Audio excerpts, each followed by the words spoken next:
E aí, turma do nono ano? Vamos para a nossa 12ª aula de Física, tá bom?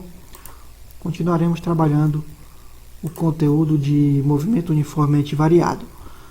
Nessa aula de hoje nós vamos resolver exercícios, tá? Que foram disponibilizados na aula 10. Então, aula 12, correção dos exercícios de fixação da aula 10, tá bom? Vamos para a primeira questão. Um trem de 100 metros de comprimento atravessa uma ponte de 150 metros de extensão. Sabendo-se que a velocidade desse trem é 36 km por hora, o tempo gasto que ele leva para atravessar completamente essa ponte é, em segundos, a alternativa. Tem A, B, C, D e E. Tá? Então, em quanto tempo o trem vai atravessar o túnel, a ponte? Certo? O trem ele tem um comprimento de 100 metros. A ponte ela tem uma extensão de 150 metros. Né? Então, quanto tempo o trem vai levar para atravessar totalmente a ponte, né? Desde a sua entrada até a sua saída. Lembrando que não é o tempo que ele passa na ponte, tá? É o tempo que o trem leva para atravessar completamente e totalmente a ponte, tá bom? Então vamos lá. Vamos à resolução. Isso aqui é uma questão de movimento uniforme, tá bom? Porque você vai considerar a velocidade como sendo constante, tá? Por isso tem que tomar cuidado. Isso aqui não é uma questão que envolve aceleração. Não é uma questão de movimento uniformemente variado. Então, a velocidade é de 36 km por hora. Se eu dividir por 3,6, eu vou obter a velocidade em metro por segundo. Então, 36 dividido por 3,6 é 10. A velocidade é de 10 metros por segundo. Tá? A velocidade que é constante.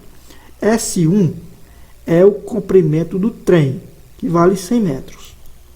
Tá? Isso aí você tem que considerar. S2 é 150 metros. É o que você tem que considerar aí. Tá bom? É o comprimento da ponte, S2. Tá? Então, calculando o espaço total, que é justamente, você pega o comprimento do trem mais o comprimento da ponte, então isso aqui vai dar um comprimento total, né, do trem e a ponte, né, do conjunto trem e ponte. Então vai ficar S1 mais S2, certo?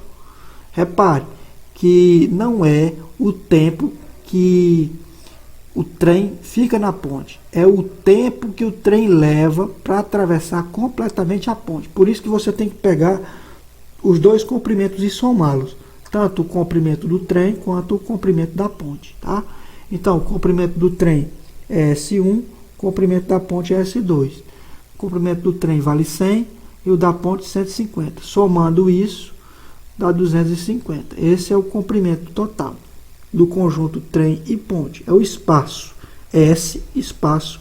S é 250 metros. Qual é o tempo decorrido? Né? O espaço inicial a gente tem que considerar como sendo zero. Tá? O espaço inicial. S0 igual a zero. Então, aplicando isso na equação horária da posição para o movimento uniforme, repare que aqui não existe aceleração, ou seja, a aceleração é zero, né? Aí, então, nesse caso, você pega a equação horária da posição para o movimento uniforme e encontra o tempo. Então, vou ter S0 está depois da igualdade, vou passar para antes da igualdade. Era positivo aqui desse lado, ficou negativo do outro, né? Então, ficou S menos S0, né? Então, inverti a ordem, né? Aqui, ó. V vezes T é igual a S menos S0, espaço final menos espaço inicial, né? Então, nesse caso, isolando o tempo, o V vai passar para o outro lado dividindo, vocês sabem disso, S menos S0, ou seja, espaço final é 250 menos espaço inicial, que é 0, 250 menos 0 dividido pela velocidade. A velocidade a gente encontrou. Não coloca 36. Você já transformou km por hora para metro por segundo. Coloca tudo de acordo com o Sistema Internacional de Unidades. Né? Então, a velocidade é 10. Tá? 250 menos 0 é 250. Isso dividido por 10. Então, tempo foi de 25 segundos. Tá? Esse foi o tempo decorrido. Tá bom, pessoal? Vamos para a questão 2. Um automóvel se deslocando com velocidade constante de 30 metros por segundo. Um automóvel se deslocando com velocidade constante de 30 metros por segundo está a 600 metros de outro que se desloca com velocidade de 20 metros por segundo. Tá? Então, o tempo decorrido até que o primeiro ultrapasse o segundo é, observação, considere o automóvel como pontos materiais. Então, você vai ter que considerar o automóvel como pontos materiais, tá? E não como corpos extensos, tá? Temos o automóvel 1, o automóvel 2, que é o esboço da resolução. Automóvel 1 com 30 metros por segundo, automóvel 2 com 20 metros por segundo. E separados por uma distância de 600 metros. Então, delta S, 600 metros. Variação do espaço entre eles. Então, em quanto tempo, ou seja, o automóvel 1 vai ultrapassar o automóvel 2? Certo? Faça essa pergunta aí. Lembrando, eles mantêm as velocidades constantes, tanto o automóvel 1 quanto o automóvel 2. O automóvel 1 mantém a velocidade constante de 30 metros por segundo e o automóvel 2 com velocidade constante de 20 metros por segundo. Não há variação da velocidade. Então, nós utilizamos o conceito de movimento uniforme. Isso aqui é uma questão de movimento uniforme. Tome cuidado. Não é movimento uniformemente variado. Você viu a aceleração aí? Não, porque a velocidade não variou. Ela se manteve constante. Então, a gente utiliza as equações do movimento uniforme. S igual a S0 mais V vezes T. Né? Para encontrar o tempo, né? Então, passa o S0 para o outro lado, fica negativo. Então, delta S é S menos S0, espaço final menos espaço inicial. Delta S é a variação do espaço, que é igual a velocidade vezes o tempo, né? Então, inverto a ordem, né? Troco de lugares, né? Fica a mesma coisa. Então, vou isolar o tempo. Então, a velocidade vai passar para o outro lado dividindo. Então, delta S sobre V, né? Só que eu tenho que encontrar essa velocidade, né? Repare, nesse movimento, essa velocidade aqui é justamente a diferença da velocidade entre o automóvel 1 e o automóvel 2. O primeiro tem que alcançar o segundo. Então tem uma diferença aí em relação a isso. Então, tem que tomar cuidado, tá? Então o primeiro viaja na mesma direção e no mesmo sentido que o segundo automóvel, só que o primeiro precisa alcançar o segundo e ultrapassá-lo. Então a diferença vai ser entre as velocidades. Então a velocidade V, a velocidade final, no caso, né? É justamente a diferença entre V1 e V2. Então é a diferença entre 30 metros por segundo e 20 metros por segundo. Tá? Então é V1 menos V2. Então quanto é que vai ser isso aqui? Vai ser 30 menos 20. Então a velocidade V é 10 metros por segundo. Tá? Então substituo na fórmula. Né? Delta S vale 600 metros e a velocidade é 10 metros por segundo. Então, no lugar de V, coloca 10. Não coloca 30 e nem 20, porque você tem a diferença entre as duas velocidades. A velocidade do automóvel 1 e do automóvel 2. A diferença entre essas velocidades é 10. 30 menos 20. 30 menos 20 é 10. Então, 600 dividido por 10 é 60. Tá? Então, o tempo decorrido foi de quantos segundos? 60 segundos. Isso equivale a quê? A 1 minuto. Tá bom? Então, o tempo que o carro 1, que o automóvel 1, leva para ultrapassar o automóvel 2 é de 60 segundos, ou seja, é de 1 minuto. Aqui é a resposta. Vamos agora para a questão 3. Uma motocicleta pode manter uma aceleração constante de intensidade 10 metros por segundo ao quadrado. A velocidade inicial de um motociclista com esta motocicleta que deseja percorrer uma distância de 500 metros em linha reta, chegando no final desta com uma velocidade de intensidade de 100 metros por segundo adote a equação Torricelli. Já deu a dica aí que você tem que adotar a equação Torricelli. Então, o que essa questão pede? Ela está pedindo o quê? Ela está pedindo a velocidade inicial do motociclista, tá? Que deseja percorrer uma distância de 500 metros, certo? Chegando ao final com uma velocidade final de intensidade de 100 metros por segundo, tá? Então, ele vai manter uma aceleração constante de 10 metros por segundo ao quadrado, chegar ao final com velocidade de 100 metros por segundo e percorrer uma distância de 500 metros. Determine a velocidade inicial. Ele já deu a dica aí, que você tem que utilizar a equação de Torricelli, tá? Então, tá aí as informações. Tempo inicial é 0 segundos, velocidade inicial é o que eu quero saber, né? Ele mantém a aceleração constante de 10 metros por segundo ao quadrado, percorrendo um espaço, uma distância de 500 metros e chegando ao final com uma velocidade de 100 metros por segundo. Então, utilizando a equação de Torricelli, eu vou obter, está aqui a equação de Torricelli, eu quero encontrar a velocidade inicial, tá? Então, eu vou inverter a posição, né? Certo? Vou inverter a ordem, na verdade, né? Então, vai ficar V0 ao quadrado mais 2A delta S vem para a esquerda e V ao quadrado vem para a direita. Agora eu vou fazer o seguinte, vou isolar V0 ao quadrado, que eu quero a velocidade inicial. Então, isolando ele, repara, mais 2A delta S. Isso aqui não é divisão, você não tem que dividir nada. Isso aqui é mais 2A delta S. O inverso da soma é a subtração. Então, aqui é mais 2A delta S, vai passar para o outro lado, vai ficar negativo. Menos 2A delta S. Tá? E aí, eu tenho só que substituir, né? Eu quero encontrar a velocidade inicial, né? Então, V0 ao quadrado igual V ao quadrado. Quanto é que vale a velocidade final? Eu já sei, né? A velocidade final é 100, que vai elevar ao quadrado, né? 100 e eleva ao quadrado menos 2 vezes a aceleração, que vale 10, e o delta S, o espaço, vale 500. O espaço percorrido é 500 metros. Né? Agora eu tenho só que substituir, né? 100 ao quadrado, repito, estou repetindo de novo, ó, né?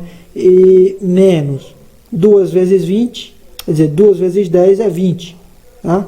Repito, 2 vezes 10 é 20, eu repito 500. Faço essa continha, né? 100 ao quadrado, quanto é 100 ao quadrado? 10.000, né?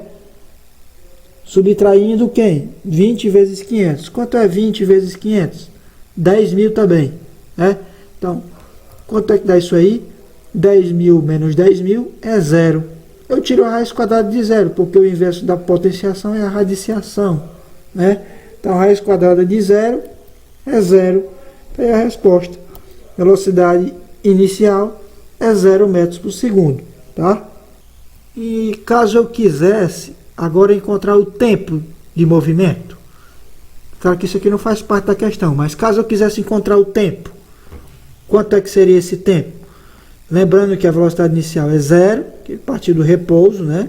A gente encontrou isso no quadro anterior, no slide anterior, e agora nós vamos encontrar o tempo de movimento do motociclista. Em quanto tempo ele fez esse trajeto, esse percurso? Nós utilizamos a equação horária da velocidade, V igual a V0 mais A vezes T. Então, V0 está do lado direito, vou passar para o lado esquerdo, fica negativo. Então, V menos V0 igual a A vezes T. Eu inverto a ordem, certo? E vou obter o tempo. Então, isolo o tempo, o A passa para o outro lado dividindo. Então, eu vou ter substituição, né? V menos V0 dividido por A. Né? Então, a velocidade final é 100, a velocidade inicial é 0, dividido pela aceleração, que é 10, aceleração constante. Então, 100 menos 0 é 100, dividido por 10. Então, o tempo decorrido de movimento foi de 100 dividido por 10, é 10. O tempo decorrido foi de 10 segundos, tá bom? Esse foi o tempo decorrido de movimento. Então, a questão 4. Então, dois veículos que trafegam com velocidade constante em uma estrada na mesma direção e sentido devem manter entre si uma distância mínima. Isso porque o movimento de um veículo até que ele pare totalmente ocorre em duas etapas. A partir do momento em que o motorista detecta um problema que exige uma freada, uma freada brusca. A primeira etapa é associada à distância que o veículo percorre entre o intervalo de tempo da detecção do problema e o acionamento dos freios. Então, a primeira etapa é o instante em que, o momento ou o tempo decorrido em que o motorista está viajando com velocidade constante e, de repente, ele observa um obstáculo parado na pista. Então, esse é o primeiro momento, tá? Então, essa é a primeira etapa, certo? Já a segunda se relaciona com a distância que o automóvel percorre enquanto os freios agem com desaceleração constante. Então, a segunda etapa já é o movimento retardado, ou seja, a freada, né? Durante esse período, esse tempo, né? Dessa segunda etapa. Ele já acionou o freio até parar, né? Até que ele pare totalmente. Então, considerando a situação descrita, qual esboço gráfico apresenta a velocidade do automóvel em relação à distância percorrida até parar totalmente? Né? Repare que isso aqui é uma reta, então não tem nada a ver com o gráfico do movimento uniformemente variado, né? Da velocidade em função do espaço percorrido. Então não é o gráfico 1, certo? Aí vamos ver se é o gráfico C. Você tem uma reta aqui e de repente você tem uma queda, sem ter uma curva, sem ter nada. Então, tem que ter uma curva, que é uma equação de segundo grau, é uma curva, é uma parábola. Então não é o gráfico C, totalmente descartado o gráfico C, tá certo? E também muito menos não é o gráfico E, tá? De forma alguma, de modo algum é o gráfico E. Porque como é que ele está viajando com velocidade constante? Na primeira etapa, aí o motorista vê o obstáculo, aí antes de acionar o freio, essa é a primeira etapa, e a segunda etapa é quando ele aciona o freio e o carro desacelera, né? Então não é o gráfico do item E. Então, ou só pode ser o gráfico B e o gráfico D. É um desses dois. Só que repare, a questão está pedindo para você identificar esse movimento em duas etapas. O gráfico do item D, ele só engloba a segunda etapa, tá? Né? A velocidade vai caindo no decorrer do espaço, né? A velocidade em função da distância. Então, nesse caso aí, esse gráfico aqui, ele estaria correto. Mas, repare que a questão, ela fala de um movimento que ocorre em duas etapas. A etapa 1, ele está com velocidade constante. E na etapa 2, ele aciona o freio e aí a velocidade diminui em relação ao espaço percorrido, em relação à distância percorrida. Então aqui está correto, isso aqui é uma parábola, certo? O movimento aqui está correto, é uma parábola com concavidade para baixo, né? A aceleração é negativa, o movimento é retardado. Então, nesse caso aqui, certo? Eu tenho uma desaceleração. Então, o gráfico B, ele estaria correto somente se a questão considerasse a etapa 2. Só que a questão é abrangente. Ela tanto tem que considerar a etapa 1 quanto a etapa 2. Por isso que o item B não é o correto a se marcar. O item correto a se marcar é o item D. Porque, repare, o automóvel estava com velocidade constante, aí até que o motorista veja o obstáculo, eu tenho a primeira etapa. Até aqui, ó. Primeira etapa. Depois eu tenho a segunda etapa, que é justamente o acionamento do freio, que é justamente essa parte aqui, ó, o declínio e a curva, né? O declínio da curva, né? O declínio acentuado e a curva decrescente, né? Da velocidade em relação ao espaço. Então, a resposta correta, a alternativa D de dado. Marca a alternativa D. Então, vamos aqui à questão 5. Analise o gráfico abaixo e determine a função horária da posição, da velocidade e explique as grandezas físicas do movimento. Então aqui eu tenho o gráfico da velocidade em função do espaço percorrido, né? O objeto, o móvel, ele iniciou o movimento com velocidade de 25 metros por segundo, né? Desacelerou em seguida até parar. A velocidade final é 0. E ele percorreu uma distância de um pouco mais de 60 metros, né? Um pouco mais de 60 metros, né? Então, aqui eu tenho um gráfico da velocidade em metros por segundo em função da distância percorrida, do espaço percorrido em metros, tá? Então, você tem que determinar a função horária da posição, a função horária da velocidade e explicar o movimento. Vamos à resolução. Primeira coisa, perceba que a velocidade ela está diminuindo 5 metros por segundo em cada segundo. Ela não está aumentando. Por isso que a aceleração nesse caso é negativa, pois aqui eu tenho um movimento retardado, desacelerado, tá? Então a primeira coisa que você tem que fazer é identificar a natureza do movimento. Então o movimento é retardado, desacelerado. Então a aceleração é negativa. A aceleração é menor do que 0. Coloca os dados da questão. A velocidade inicial, 25 metros por segundo. A aceleração, menos 5 metros por segundo ao quadrado. E a velocidade final é 0 metros por segundo, né? Então, colocando esse esboço para a gente responder o primeiro item do enunciado, né, que é justamente a função horária da posição, nós temos que só colocar aqui o esboço da função horária da posição e substituir pelos os devidos valores, né? Então, espaço em função do tempo é igual a espaço inicial mais a velocidade inicial vezes o tempo, mais a aceleração vezes o tempo ao quadrado dividido por 2, né? Então, substituindo, né, os determinados valores, né, espaço em função do tempo, vai ficar o espaço inicial é 0, tá? Não foi identificado o espaço, então a gente subentende que ele seja 0. O espaço inicial é 0, né? Porque aqui nós queremos saber o espaço final em função do tempo final, né? E a velocidade inicial é 25, então substituo V0 por 25, multiplica o tempo, que a gente não tem o tempo, né? Não sabe o tempo, mais, né?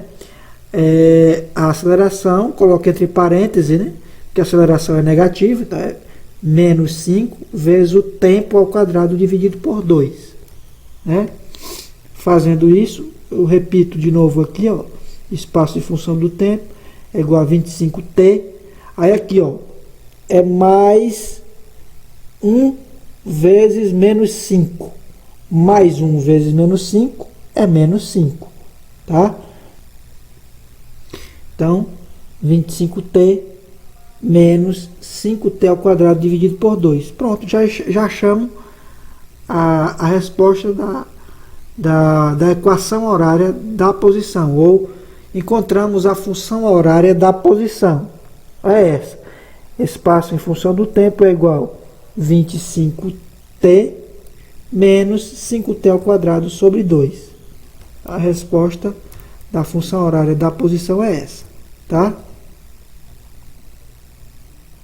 Vamos agora achar a velocidade em função do tempo, certo? Encontrar a função da velocidade em relação ao tempo, função horária da velocidade. Função horária da velocidade é v de t igual a v0 mais a vezes t. Fazendo a devida substituição, nós vamos ter a velocidade inicial é 25, mais a aceleração é, entre parênteses, né, você coloca menos 5t. Então, mais vezes menos é menos, né? Então, v de t igual a 25 menos 5t. Então, está aqui a resposta já. Já achamos aqui nesse item, nessa parte do enunciado, ele só quer as equações. Que você esboce as equações. Tanto as funções, a função horária da posição, quanto a função horária da velocidade. Então, é só de forma literal e não numérica. Ele não quer os valores, tá? Nem da velocidade, nem do espaço e nem do tempo, né? Tá certo? Não quer os valores do tempo, nem da velocidade e nem do espaço, da posição, tá? Então, a resposta da velocidade em função do tempo é 25 menos 5t. Que é justamente essa daqui, ó, tá? Vamos lá. A segunda etapa da questão é explicação das grandezas físicas do movimento. Então, vamos explicar as grandezas físicas do movimento. Primeira coisa, vamos encontrar o tempo desse movimento? Vamos lá. Ele tem uma velocidade final de 0, tem uma velocidade em função do tempo igual a 0 metros por segundo, né? Ou seja, a velocidade final em função do tempo é 0 metros por segundo. Então, a partir dessas informações, vamos achar o tempo decorrido. A gente já sabe que a velocidade em função do tempo, né, é 25 menos 5t. Né? Então, para o instante final, a velocidade final é 0. Então, substituímos v de t por 0. Né? Então, v de t igual a 0, que é igual a 25 menos 5t. Então, menos 5t passa para o outro lado, né? Vai ficar positivo. 5t igual a 25. Isola o tempo, né? Então, vai ficar 25 dividido por 5. Então, portanto, o tempo desse movimento foi de 5 segundos. Certo? Esse foi o tempo que durou esse movimento, que iniciou com velocidade de 25 metros por segundo até parar com 0 metros por segundo. Uma outra coisa que a gente tem que encontrar na descrição do movimento é achar a posição em função do tempo. Vamos achar a posição em função do tempo?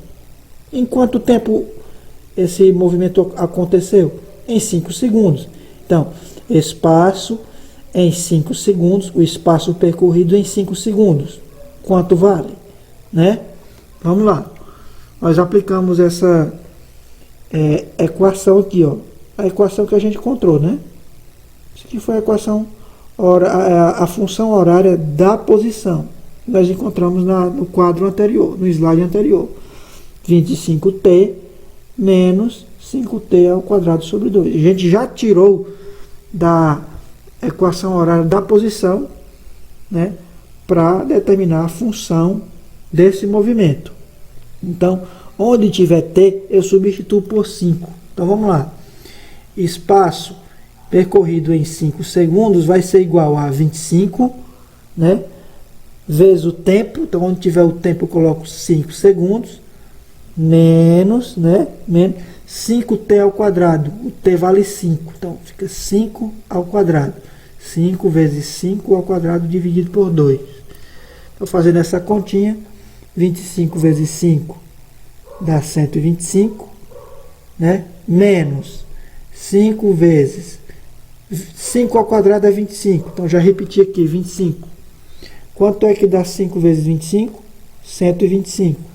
Eu vou dividir por 2.